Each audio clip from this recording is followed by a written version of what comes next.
Well, I wonder what Joseph thought when he first dreamed of his brothers bowing down to him. I want you to imagine that. If you were a 17-year-old boy, maybe we got a couple of 17-year-old boys in here. You're a 17-year-old boy, you have this dream of your brothers bowing down to you. I wonder what that looks like. What would that actually mean? Ultimately you think, well, it has to mean you have power over them, right? And as a 17-year-old boy especially, I think some maniacal ideas could go through your mind, right? What will I do when this finally happens, when my brothers have to bow down to me? When I was a 17-year-old boy, there are a lot of things I would make my brothers do if they had to bow down to me. Unfortunately, they didn't have to bow down to me. But here's the deal. Think about this. When the dream actually came true, Joseph was no longer a 17-year-old boy. When the dream finally came true, he was almost a 40-year-old man. He had been through a lot of different life experiences. Hopefully by this time he had had a lot of opportunity to develop into more of a mature faith. And when he finally had the chance to do anything he wanted to with his brothers, it's interesting to see what he actually did. And that's what we're going to look at this morning. Today, we're wrapping up the series, Living the Dream. And, we've been talking about the life of Joseph. If you've been here throughout the time, you saw Joseph at home with his dad. He was the favorite. He had the special coat, right? And then we see the brothers jealous and envious. That was made worse by Joseph having this dream. This dream that, and imagine again, as a 17-year-old boy, and if you're a 17-year-old boy, please don't be mad at me. I'm 48, I'm an old guy, all right? So I just see it different. But as a 17-year-old, he's looking at it, and he's like, wow, this is such an exciting dream. And his brothers didn't agree, right? He went out to them and he said, hey, I had this dream that you're all going to bow down to me. Isn't this awesome? And they all said, no, it is not awesome. It is never going to happen. You might as well just forget it. Matter of fact, we're going to sell you to strangers to make sure it doesn't happen. They sold him into slavery. He got taken hundreds of miles away into Egypt, and they thought they'd probably never see him again. Pretty much wrote him off. We saw him there do well in Potiphar's house. Pretty soon he's ruling the whole household. Everything seems to be going well until false accusation makes him go into prison. He's in prison for years. And then, I don't want to repeat everything I said the last few weeks, but eventually he has opportunity to meet Pharaoh and to interpret Pharaoh's dreams to him. And we talked about last week how he predicted to Pharaoh, God is telling you through your dreams, there's going to be 7 years of plenty followed by 7 years of famine. And Pharaoh said, well, since you know God so well, how about I put you in charge? So in one day he goes from being in a prison to being the prime minister of the whole country, second only to Pharaoh. Now he's in charge. And now all these years of plenty take place. 7 years of plenty. And throughout that time, he's gathering, making sure that when the famine comes, they'll be prepared. And now we're 2 years into the famine. 2 years into the famine, it's bad, right? Not only in Egypt, but all around the world, people are coming. And last week we saw then Joseph's brothers come from Canaan. They heard a rumor that, man, there's no food here, but there's still food in Egypt. So they go to Egypt, and not even knowing it was their brother they were bowing to, they walked up to him, bowed down before him. And so that's kind of where we left it last week.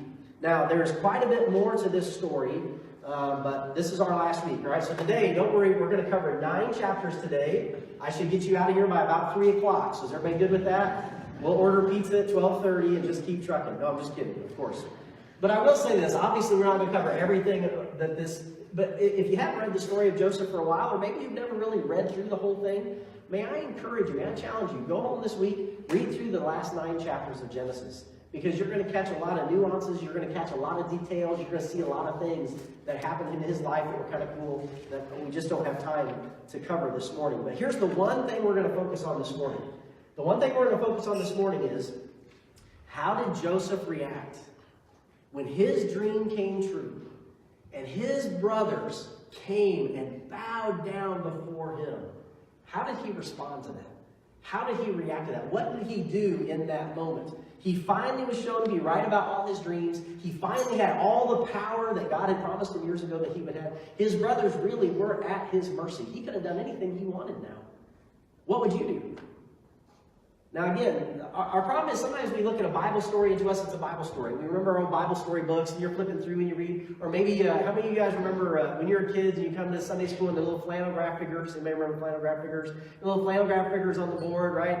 And it becomes in our mind almost just like a story, you know, and it's got a happy ending, everything's okay. But I want you to think about this for a moment.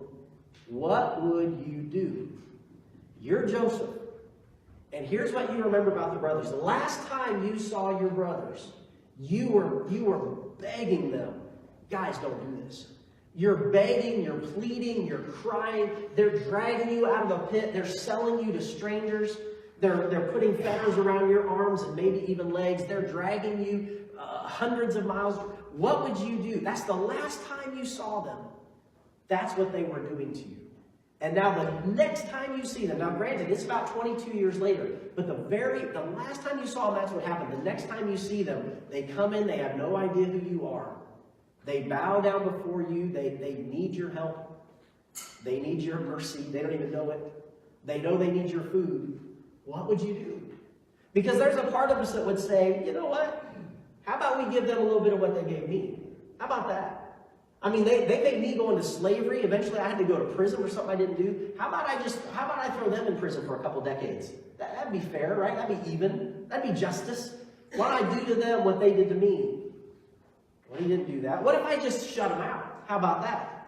Oh, now you want to come to me. You ever have that attitude? Somebody comes to you now, right? They've kind of dissed you before. They've kind of given you a hard time before. They've done something wrong to you before. And now they come back to you and they know it's a little bit, I don't know, man. Do I got to ask this guy for help? They come back to you for help and you're like, oh, now you want my help. Okay, I see, right? One of the things Joseph could do, he could say, you know what? How about this? I'm not gonna throw you in prison. I'm not gonna punish you. But you know what? You didn't want me in your life. How about you guys turn right back around and head back to kingdom? He could have done that, right? I'm not going to hurt you, but I'm not going to help you. You didn't want me in your life, guess what? I'm not going to be in your life. He could have done that. Isn't this fun to think through these vengeful, horrible thoughts? It's easier to think these thoughts when we're not in church, right? In church, we feel a little bit guilty. In church, we're like, ooh, did God hear me say that? Right? What if he did this? What if he said, well, I'm not even going to do that, but I'll let them come here, but every time they do something I don't like, or every time I want something from them, every time I want to get control of the remote from them, right? I go, oh yeah, well, remember when you sold me into slavery? Well, how about I get the last bit of ice cream, right? Remember when you sold me into slavery? Well, how about I get what I want now, right? He could have done that.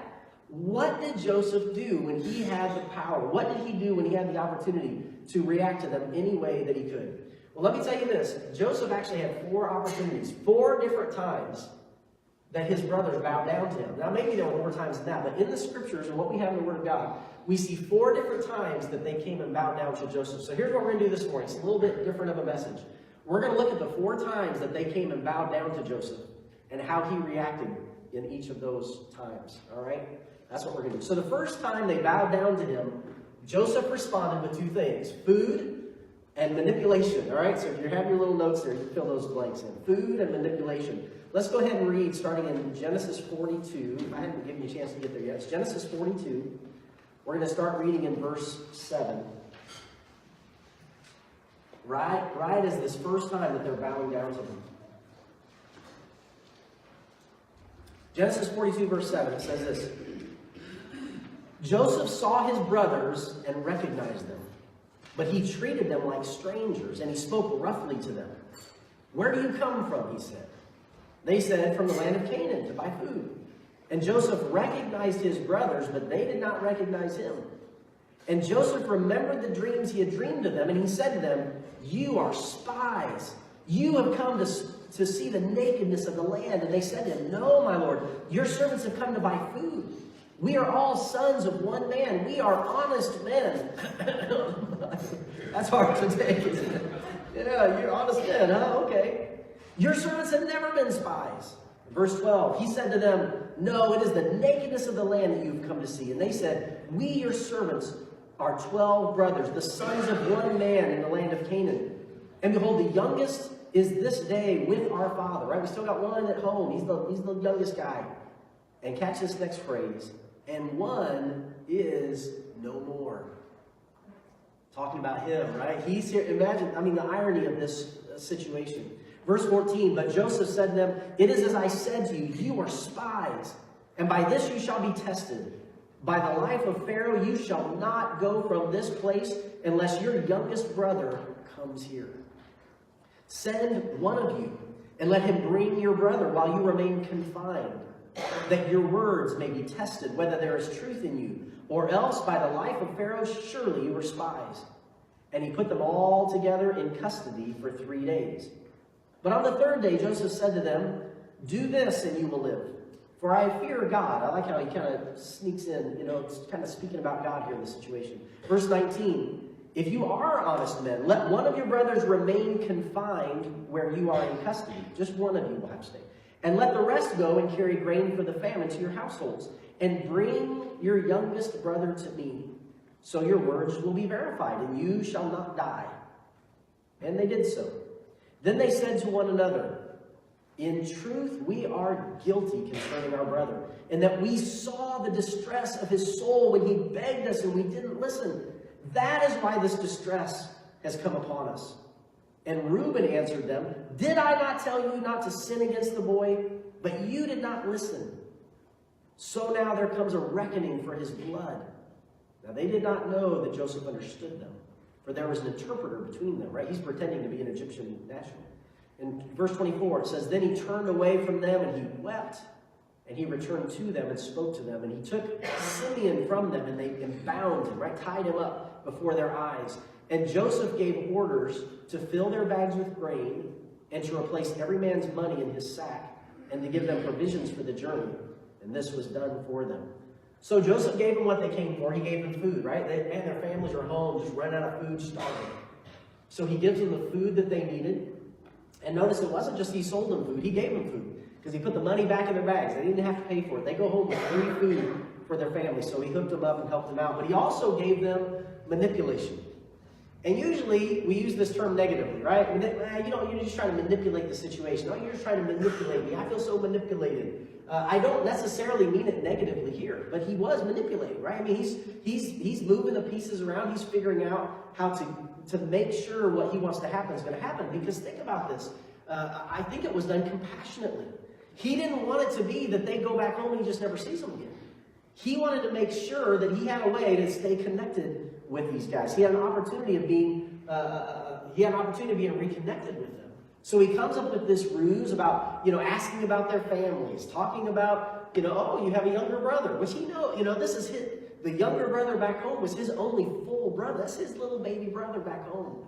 He's like, oh, you have another brother. Well, why don't you bring him to me? And I'm not going to give you any food unless you do it. As a matter of fact, let's leave one of you here, so you have to come back.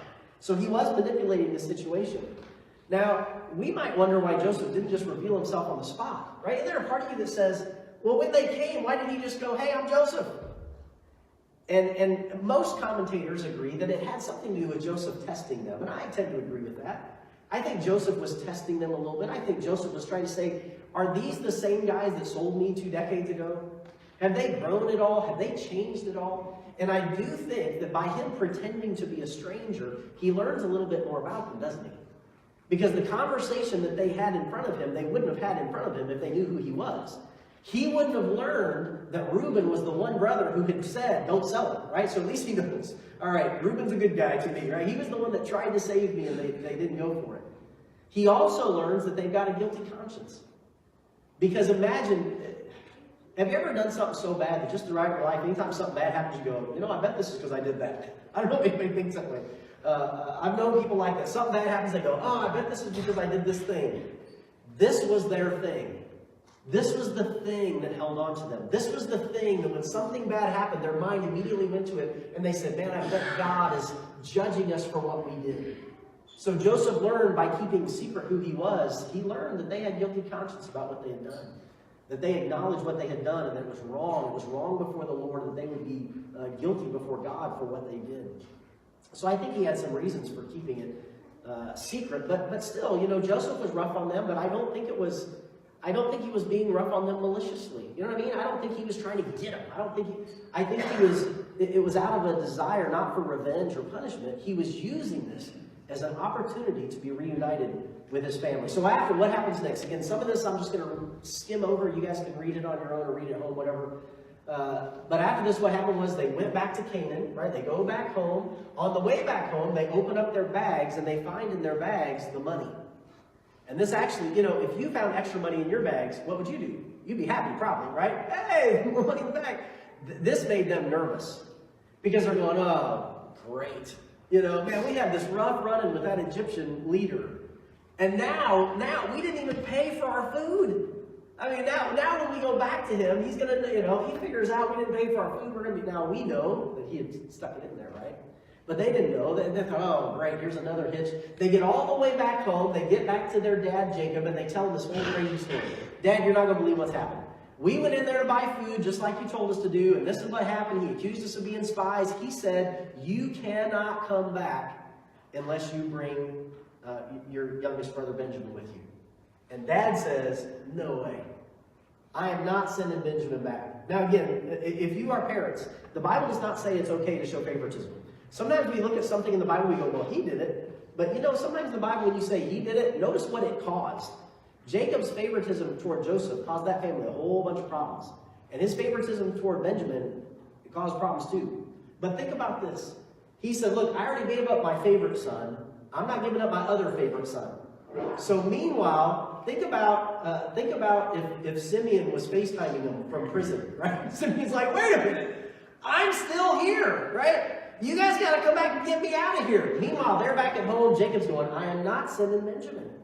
So everybody goes about their life. They start eating the food. They do their day-to-day stuff. Until what? Until they run out of food. Eventually, the food gets so thin, and one day Jacob says, man, guys, you better head back and get more food. And they said, nope, not without Benjamin. Well, I'm not sending Benjamin. Well, then we're not going. But notice the family it just took the options away from them. Okay, well, let's all just stay here and starve to death.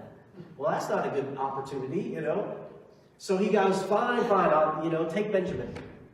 But man, don't let anything happen to them. And they're swearing up and down, Dad, we promise we're going to take care of him. Nothing's going to happen. One of the sons even said, if anything happens to him, you can kill my 2 sons. And his 2 sons are sitting there going, what? I don't know. I didn't know. But he did say, look, you can have, if I mess up your family, Dad, you can have my family.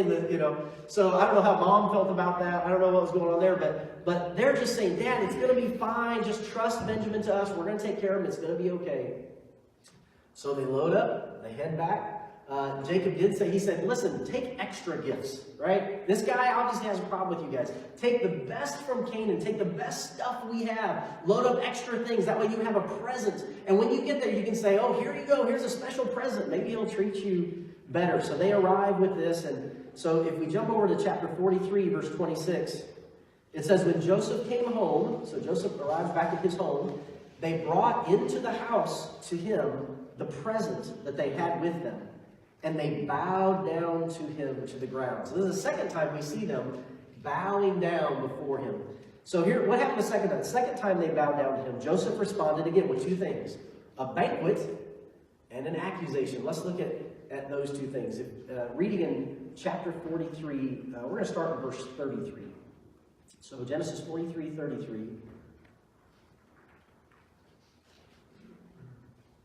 It says, and they sat before him, the firstborn according to his birthright, and the youngest according to his youth. In other words, they sat in birth order. And the men looked at one another in amazement. Portions were taken to them from Joseph's table. So they're getting the best of the best here. But Benjamin's portion, remember Benjamin the youngest, his portion was 5 times as much as any of theirs. And they drank and were merry with him. Now, this is a different experience, right? The first time it's, you're spies. What are you doing? They're like, no. This time it's, come into my house. Sit around my table. Let's have a banquet together. Let's enjoy ourselves. But here's what I think is kind of funny. I think Joseph's kind of toying with them here. Because he just did a couple things that would make you go, what? One thing they did was, notice it said that they seated them in their birth order. Now, why is that strange? That's strange because how do they know the birth order, right? How do the Egyptians know who's the oldest and who's the next oldest and who's the next oldest? I mean, imagine you get to the table and there's little place cards, which I'm sure is not how this went, but there's little place cards around the table and you're like, wait, how did they know the order that we were born in? That's why it says in that verse, and they were amazed. They sat there going, this is weird. How did they figure this out?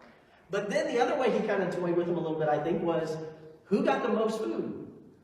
Benjamin, right?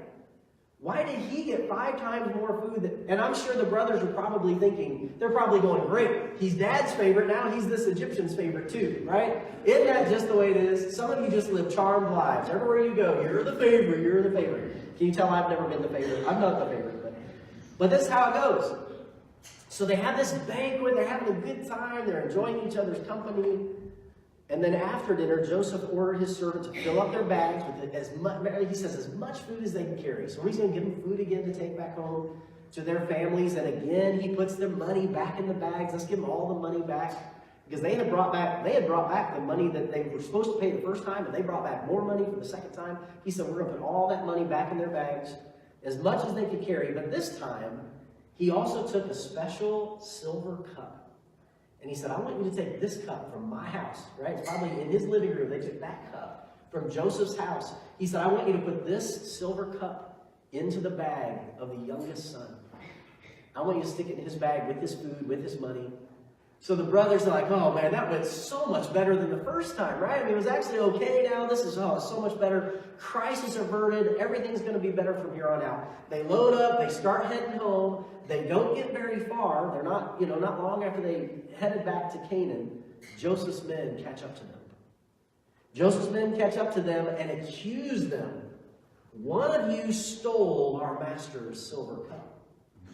And they're saying, oh, great, right? And they're just saying, no way. Why would we do that? It doesn't even make any sense. We even brought back the money from the first. We're not trying to steal anything. We are honest men, remember? We wouldn't take anything. And they were so adamant about it. They were so sure of it that they said, look, we are so sure that we have not stolen that cup. If you find that cup in one of our bags, you can kill the one who has it. Wasn't that a good thing to say? And not only can you kill the one who has it, but then the rest of us will stick around and be slaves for you for the rest of our lives. Wasn't that a good thing to say? Why? Because they just know they're right. It's like when you have an argument with your spouse. You're so sure you're right, even when you're so wrong, right? But that's what they're so sure they're right. They're making promises, and they're saying, you can kill him, and you can enslave us. Why? Because it did not happen. We did not take it. So they begin to look through the bags. And again, they go birth order. They start with the oldest son. They look at his bag. Well, it's not here. I told you. They go to the next one. It's not here. I told you. They go in the third one, the fourth one, the fifth one, and they finally get down to Benjamin's bag. And they open up it. Can you imagine the brothers when they open up Benjamin's bag and there's the cup, right? Oh, I mean, can you imagine what's going on? You know, this is so terrible, Benjamin. What were you thinking? Of course, he didn't do it.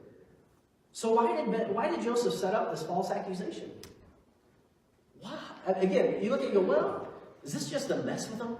Is it just to torment them? Is it just to... I don't think so.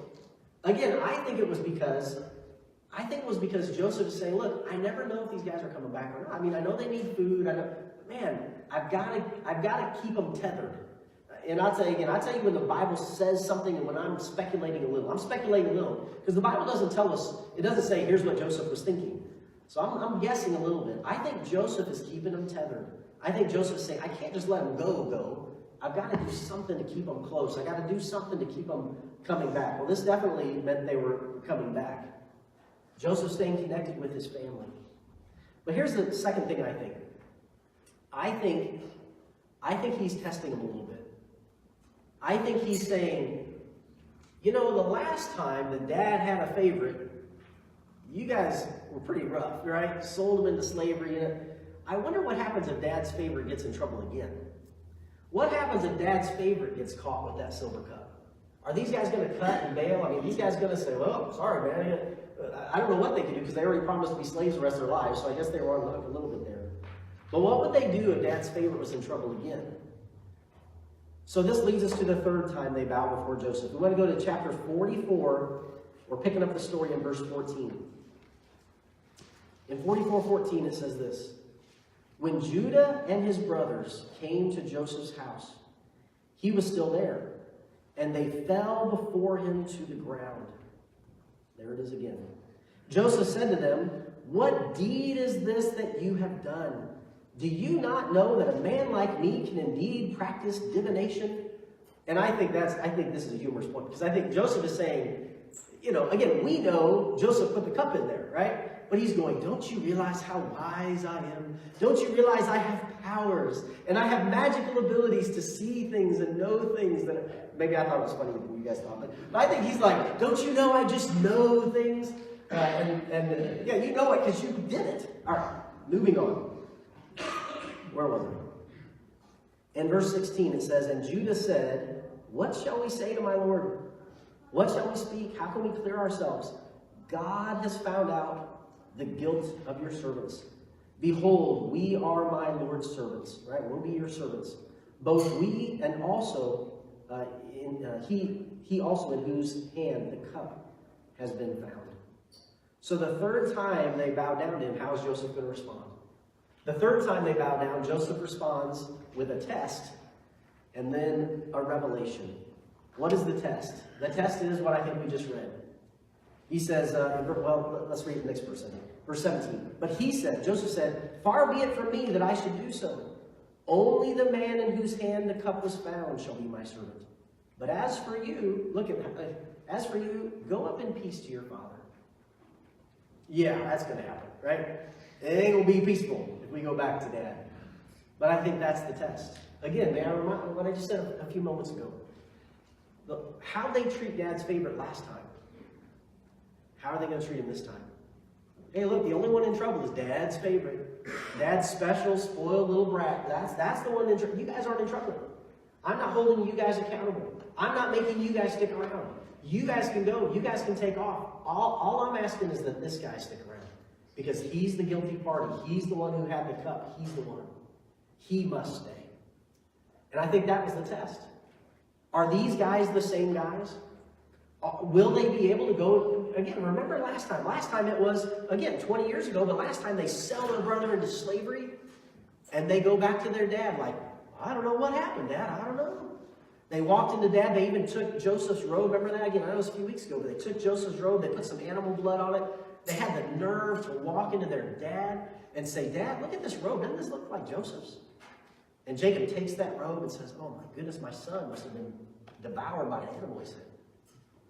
So that's what they did 2 decades. What are they going to do now?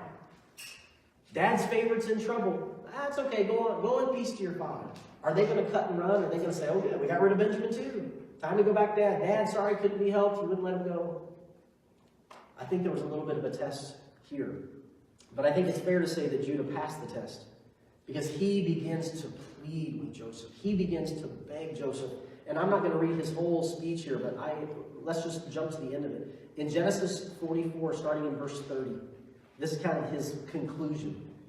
He says, now therefore, as soon as I come to your servant my father, and this boy is not with us, then as his life is bound up in the boy's life. He's saying, you don't understand how much my dad loves this kid. You don't understand his life is tied together with Benjamin's life. In verse 31, as soon as he sees that the boy is not with us, he will die. And your servants, us, your servants will bring down the gray hairs of your servant, our father, with sorrow to Sheol, to the place of the dead is what that means. Verse 32, for your servant became a pledge of safety for the boy to my father, saying, if I do not bring him back to you, then I shall bear the blame before my father all my life. He's going, that's what I told Dad before I left. Verse 33, now therefore, he's talking to Joseph, now therefore, please let your servant remain instead of the boy as a servant to my Lord, and let the boy go back with his brothers. For how can I go back to my father if the boy is not with me? I fear to see the evil that would find my father. And if nothing else, I think we see here in Judah a changed heart. This is a different kind of guy. This is a different person who says, no. Let me be a servant for the rest of my life. Just let him go home. I care too much about my dad to have him go through this again. Please just let him go. So Joseph gave him a test, but then he also, this leads to the revelation. Because now Joseph just can't take it anymore, right? He's kept his secret identity long enough. He's kept it quiet long enough who he really is. So he tells every Egyptian servant, every other person, kicks them all out of the room, and all that's left in the room is him and his brothers. And notice what happens, we're going to jump to chapter 45, verse 3. It says, and Joseph said to his brothers, I am Joseph. Is my father still alive? Right? They'd already told him he's alive. He said, look, I'm Joseph. Is he really alive? His dad's still alive. But his brothers could not answer him, for they were dismayed at his presence. What would you do? This reminds me of, I'm sorry, I don't know why my mind just went here, but what's that show called? Undercover Boss, right? Anybody seen that show? I am your boss, right? I don't know why, I'm sorry. Okay, let's keep going. So they're like, it's really you, kind of dumbfounded, like, I can't believe it. What? What? In verse 4, so Joseph said to his brothers, come near to me, please. And they came near. And he said, I am your brother Joseph, whom you sold into Egypt. And now do not be distressed or angry with yourselves because you sold me here. For God sent me before you to preserve life. For the famine has been in the land these 2 years, and there are yet 5 years in which there will be neither plowing nor harvest, right? There's going to be nothing to plant. There's going to be nothing to reap. Why? Because then there's famine for 5 more years. And verse 7 says, and God sent me before you to preserve for you a remnant on earth, right? God didn't want our family wiped out. And to keep alive for you many survivors. So, verse 8, so it was not you who sent me here, but God. He has made me a father to Pharaoh and Lord of all his house and ruler over all the land of Egypt. So hurry and go up to my father and say to him, thus says your son Joseph, God has made me Lord of all Egypt. Come down to me and do not tarry. You shall dwell in the land of Goshen. You shall be near me, you and your children and your children's children and your flocks and your herds and all that you have. And there I will provide for you. For there are yet 5 years of famine to come, so that you and your household and all that you have do not come to poverty. So they go back to Canaan. They go back and get Jacob. And at first, again, Jacob for the last 22 years has thought his son was dead. So what does he do when the brothers show up and say, Dad, Joseph's alive? And at first the Bible says he didn't believe it, right? At first, he didn't believe it. But then he starts seeing all these, Pharaoh had sent along all these carts and all these things to help them move all their stuff back to Egypt and go live there. And he starts to see all these things coming in. And he starts to realize this is really true. You're telling me, and here's what I think is kind of cool. You can tell how much Jacob loved his son Joseph. Because what was really amazing to him wasn't that he got to move to Egypt. It wasn't that he was going to be taken care of. It wasn't that the famine wasn't going to be a problem anymore. What really got to him was, my son is still alive. My son is still alive. And so they load up all their things. They head back. But when Jacob found out, I don't want to skip over this. In chapter 45, verse 27, it says this. It says, the spirit of their father Jacob revived. And Israel, which remember is Jacob, Israel said, it is enough. Joseph, my son, is still alive. I will go and see him before I die. So they travel back. Jacob is reunited with his dad. Jacob's reunited with his son Joseph. Then Joseph introduces to Pharaoh his dad and several of his brothers. Pharaoh says, hey, you guys can have this great land over in Goshen because you guys take care of animals and we can't stand people like that, so you can have that area over there, which is kind of funny because they get this great area of land because, anyway. So you guys can have this spot where they would be not only through the famine, but then after the famine, and then they, as we know, then they'd be in Egypt for 400 more years. This is how they got there. But think of this, Jacob got to spend the last 17 years of his life with Joseph. How cool was that? So after all this time, you think maybe things would get patched up between Joseph and his brothers, right? You would think the way he's responded to them, the way he's invited them, the way he's, allowed them to come back, I'm going to take care of you, it's going to be okay. But they were still worried because they thought, what if Joseph's still mad, right? What if I know he's acting nice. This is what a guilty conscience will do to you, right? The Bible says a guilty man flees when no one pursues him, right? You know that proverb? That's such a great proverb. You're always running away. Somebody's chasing me, A guilty conscience makes you feel like you're always running away, even if there's nothing behind you chasing you. And that's what was happening with them. They still had this guilty conscience. And they thought, what if Joseph's still mad? Maybe he's just being nice to us now because Dad's around, maybe. But what about when Dad's gone? Maybe then he's really going to let us have it, right? Which is a little bit ridiculous after all that Joseph did for them. But finally, Jacob does die 17 years later. And they concoct this plan. And to me, this is kind of funny. Let's jump all the way back to chapter 50. Chapter 50, beginning in verse 15. Always scheming. In chapter 50, verse 15, it says this: when Joseph's brothers saw that their father was dead, they said, "It may be that Joseph will hate us and pay us back for all the evil that we did to him." So they sent a message to Joseph saying, "Your father gave this command before he died. Say to Joseph, 'Please forgive the transgression of your brothers and their sin because of the evil they did to you. And now please forgive the transgression of your servants to the servants of the God of your father.'" Now, just for a moment, think of the ridiculousness of this, right? If Jacob wanted to send a message to Joseph to say, "Hey, don't do anything to your brothers," he had 17 years to do it. But I love that the brothers are so worried about it that they make up this phony plan. "Oh, by the way, Dad said that you should be nice to us. By the way, Dad, right before he died, Dad said you should be kind to us and forgive us. So I think you should forgive us."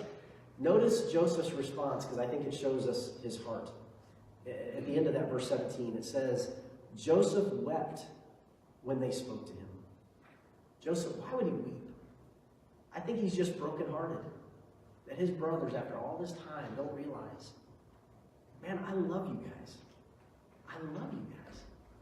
They come and they I skipped over, but back in chapter 44 is where we see them. Here in verse, I'm sorry, I'm jumping around my notes. In chapter 50, we see them bowing down then for the last time. And for the last time, this fourth time, they bow down to him, saying, God, or Dad said that you should forgive us. Joseph responds with forgiveness and an explanation. Forgiveness and an explanation. Look at let's pick it up verse 18. That's when we see them coming and bowing down. His brothers also came and fell down before him and said, "Behold, we are your servants." And again, what are they saying? They're saying, "Man, we know you can do anything you want to us. And now Dad's not even here to talk you out of it. We know, man, whatever you're going to do, you can do. We're your servants." In verse 19 it says, "But Joseph said to them, 'Do not fear, for am I in the place of God?'" Can I stop there for just a moment and reflect on that? What does that mean? Do not fear, am I in the place of God? That is Joseph saying, I forgive you. I forgave you a long time ago. I forgave you years ago. But notice why he did. I think, man, if sometimes we struggle with forgiveness. I think this helps us. He says, if I don't forgive you, you know what I'm doing? I'm putting myself in the place of God. Am I in the place of God? Am I in a place to stand there and say, "No, I won't forgive you. You have to pay for what you've done. You treated me wrong, and I'm going to get even with you"? He says, no. That's not my place. That's God's place. I forgive you because it's not my place to condemn you. I forgive you because it's not my role to judge you and find you guilty, even though you did it to me. It's not my place. If I punish you for what you've done to me, then I'm putting myself in the place of God. I'm not going to do that. Am I in the place of God, he asks. When we refuse to forgive people, that's what we're doing. We're saying, I'm in the place of God.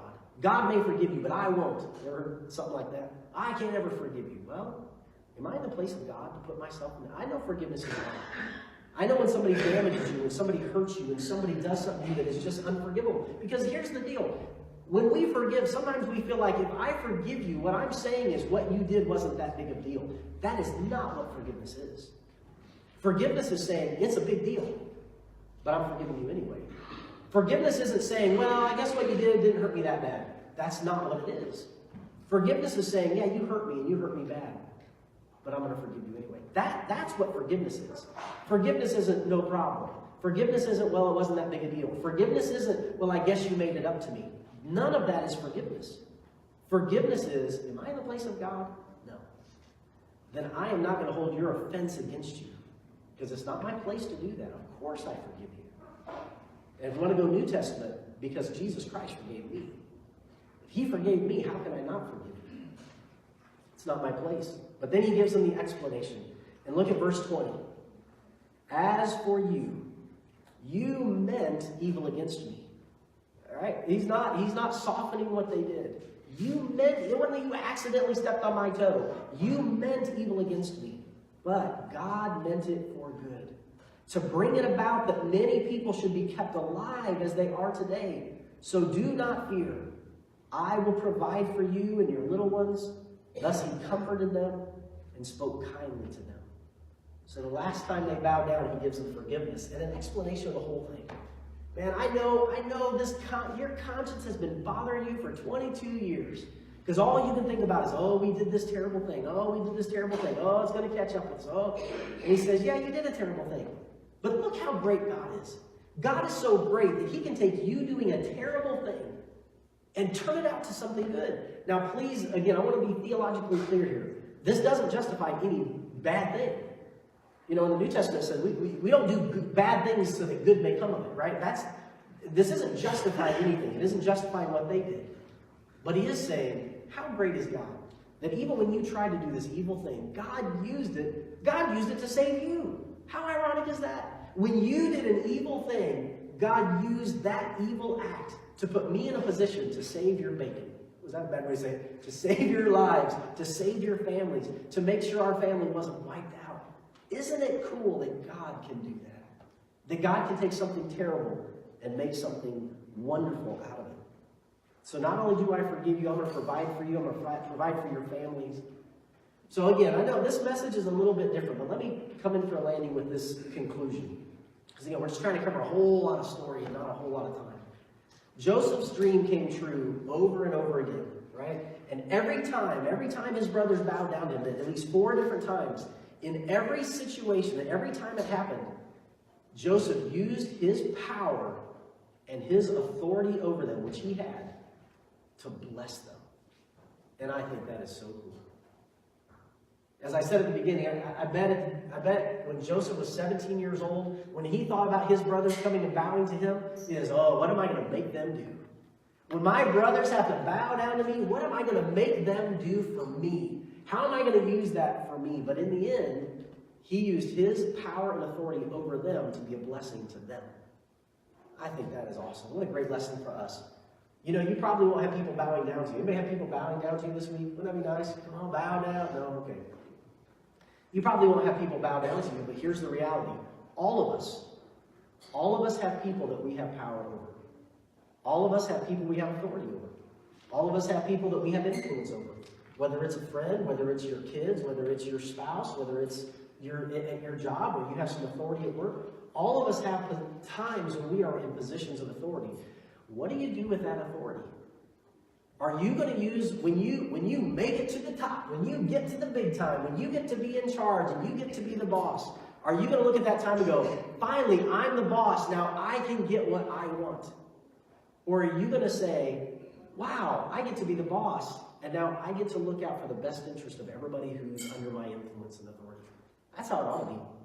How many times, even as parents, right? As parents, because your kids are always like, but Dad, this doesn't make sense. Or Dad, why can't we do that? Well, Dad, I don't understand why. And you always go, well, here's why, and here's why, and I know. And then finally you get to the end of the conversation, you go, because I said so, right? That's the end. I don't like using that at the beginning, but finally at the end, I go, look, I've told you every reason why. But in the reality, it's this. Because I'm in charge and you're not, and this is what we're doing, right?